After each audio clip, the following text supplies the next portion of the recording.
ಮೂಡಾ ಮಾಜಿ ಅಧ್ಯಕ್ಷ ಮರಿಗೌಡಗೆ ಇಡಿ big shock. ಮರಿಗೌಡಗೆ ಸೇರಿದ 10 ಸ್ಥಿರಾಸ್ತಿಗಳು ತಾತ್ಕಾಲಿಕ ಮುಟ್ಟುಗೋಲು. 20.85 ಕೋಟಿ ಮೌಲ್ಯದ 10 ಸ್ಥಿರಾಸ್ತಿಗಳು ತಾತ್ಕಾಲಿಕವಾಗಿ ಜಪ್ತಿಯಾಗಿದೆ.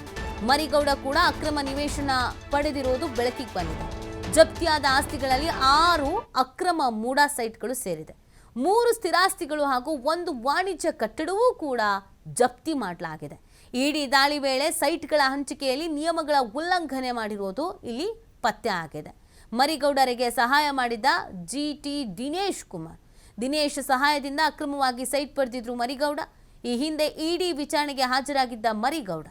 ಈಗ ಮರಿಗೌಡಗೆ ಸೇರಿದ ಆಸ್ತಿಗಳು ಮುಟ್ಟುಗೋಲು ಹಾಕಲಾಗಿದೆ. ಪ್ರಕರಣದಲ್ಲಿ ಈವರೆಗೆ 460 ಕೋಟಿ ಮೌಲ್ಯದ ಆಸ್ತಿ ಮುಟ್ಟುಗೋಲು ಹಾಕೊಳ್ಳಲಾಗಿದೆ.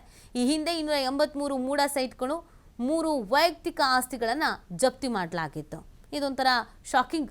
ಮರಿಗೌಡ ಅವರಿಗೆ ವಿಚಾರಣೆಗೆ ಹಾಜರಾಗಿದ್ದರು, ವಿಚಾರಣೆಯಲ್ಲಿ ಭಾಗಿಯಾಗಿದ್ದರು, ಒಂದಷ್ಟು ಡಾಕ್ಯುಮೆಂಟ್ಸ್ ಎಲ್ಲ ಕೇಳಲಾಗಿತ್ತು, ಡಾಕ್ಯುಮೆಂಟ್ಸ್ ಎಲ್ಲ ಸಬ್ಮಿಟ್ ಮಾಡಿದ್ರು. ಆದರೆ ಇಡಿ ಇದೀಗ ಬಿಗ್ ಶಾಕ್ ನೀಡ್ತಾ ಇದೆ. ಮರಿಗೌಡಗೆ ಸೇರಿದ 10 ಸ್ಥಿರಾಸ್ತಿಗಳು ತಾತ್ಕಾಲಿಕವಾಗಿ ಮುಟ್ಟುಗೋಲು ಹಾಕೊಳ್ಳಲಾಗಿದೆ.